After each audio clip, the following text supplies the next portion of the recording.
Okay, picture this. It's January 2025. News breaks that a new executive order has just created a U.S. strategic Bitcoin reserve. The market, of course, goes absolutely bonkers. But what if all that cheering is, well, a little premature? We're about to dive into a source that has a very unsettling theory about what an order like that could really mean. Let's get into it. And this quote right here is really the heart of the whole thing. The argument we're exploring today is that while the headlines are all screaming pro-crypto, the fine print tells a completely different story. And it's a story that has some seriously spooky historical echoes. It's kind of like a masterclass in why you should always, always read the terms and conditions. So the setup is pretty straightforward. The government makes this big move that on the surface looks like a huge thumbs up for Bitcoin. It's declared vital to national security, and they lay out a plan for the US government itself to start buying it, holding it, and managing it. Sounds like a massive win, right? Well, this is exactly where our source says, hold on, put down the champagne and look past the celebratory tweets. The entire argument hinges on the idea that the specific legal language is the real key to unlocking the order's true and potentially pretty alarming intent. So let's start by actually tearing apart the supposed language of this order. According to this analysis, it's put together in a very, very particular way, giving the government some specific powers that might be a whole lot bigger than they first seem. Okay, so check this out. Section 1, the policy part, isn't really about your right to own Bitcoin. It's about the government's right to own it. Then you've got Section 2, which is all about building the machinery. We're talking government-scale digital vaults. And Section 3, that just throws the door wide open for them to get it by any means necessary, with no limits mentioned. This right here is the setup. Now, this is where things get really interesting. Our source connects all these dots to a huge event from almost 100 years ago. The argument? This isn't some new, clever plan. It's a very, very old playbook. So, way back in 1933, President Roosevelt signed something called Executive Order 6102. It basically outlawed the hoarding of gold and forced citizens to sell their gold to the government at a fixed price. This is the exact historical event that the source claims is the blueprint for a potential Bitcoin confiscation.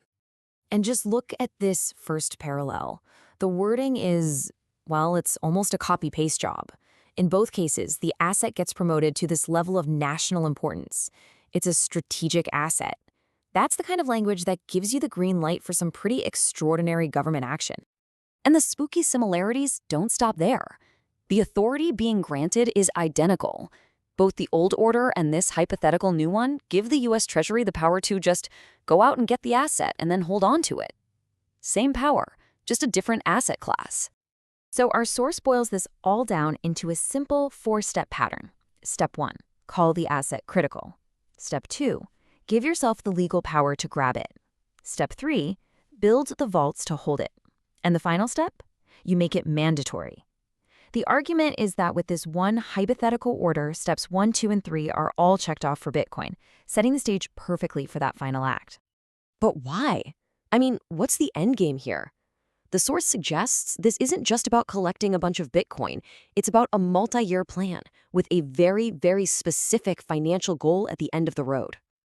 And here is the alleged motive in all its glory: $37 trillion. The argument is that when your national debt is this big, the usual solutions, like raising taxes or cutting spending, they're just not going to cut it. You need something way more drastic. So how did they pull this off back in the day? It was actually kind of genius in a terrifying way.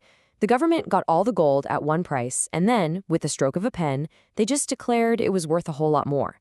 This instantly created a bunch of value on their balance sheet and devalued the dollar, basically inflating away a huge chunk of their debt. A neat little trick, huh? And here's how the source predicts that same playbook could be run with Bitcoin. It all starts in 2025 with the legal framework. Then comes a period of quiet accumulation.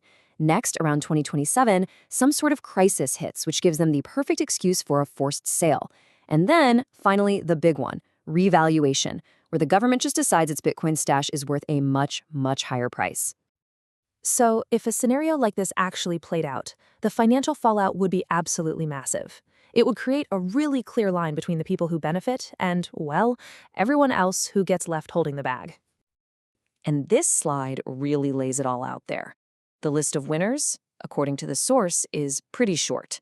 The government, which gets to wipe its slate clean, and anyone who managed to keep their assets outside the system. And the losers? Well, that list is a lot longer. It's basically everyone else, savers, retirees, and anybody who played by the rules and sold their Bitcoin at the government's price, only to watch it get revalued into the stratosphere right after. Okay, so after all that doom and gloom, the source doesn't just leave you hanging. It also offers up a series of strategies for how you could, potentially, protect yourself if this scenario started to unfold. So the core advice is all about control and not putting all your eggs in one basket. Self-custody is the big one. That means you hold your own private keys, taking it off the exchanges. Then there's minimizing your digital footprint, using international legal structures, and of course, diversifying into other hard assets. The basic idea is to make your wealth much harder to track and therefore harder to seize. But beyond just moving your stuff around, the source says you also need to change how you think. First, you have to understand that for a plan like this to even work, they need most people to just go along with it willingly. And second, you have to become a pattern watcher yourself. Keep an eye on the little signals, new regulations, any talk about restricting self-custody. Those are the so-called warning signs. So, to be really clear, the main point the source makes to defend this whole idea is this. It's not some wild, tinfoil hat guess. It's a conclusion they've drawn by connecting the dots between historical precedent, specific legal language, and the cold, hard reality of an unsustainable national debt. And in the end, that's really the question this entire analysis leaves us with. Is this a brilliant piece of detective work, uncovering a plan that's been hidden in plain sight all along? Or is it just an imaginative leap, connecting a few unrelated dots to create a story that's compelling, but ultimately just a theory? The source has laid out its case, and now, the conclusion, well, that's up to you.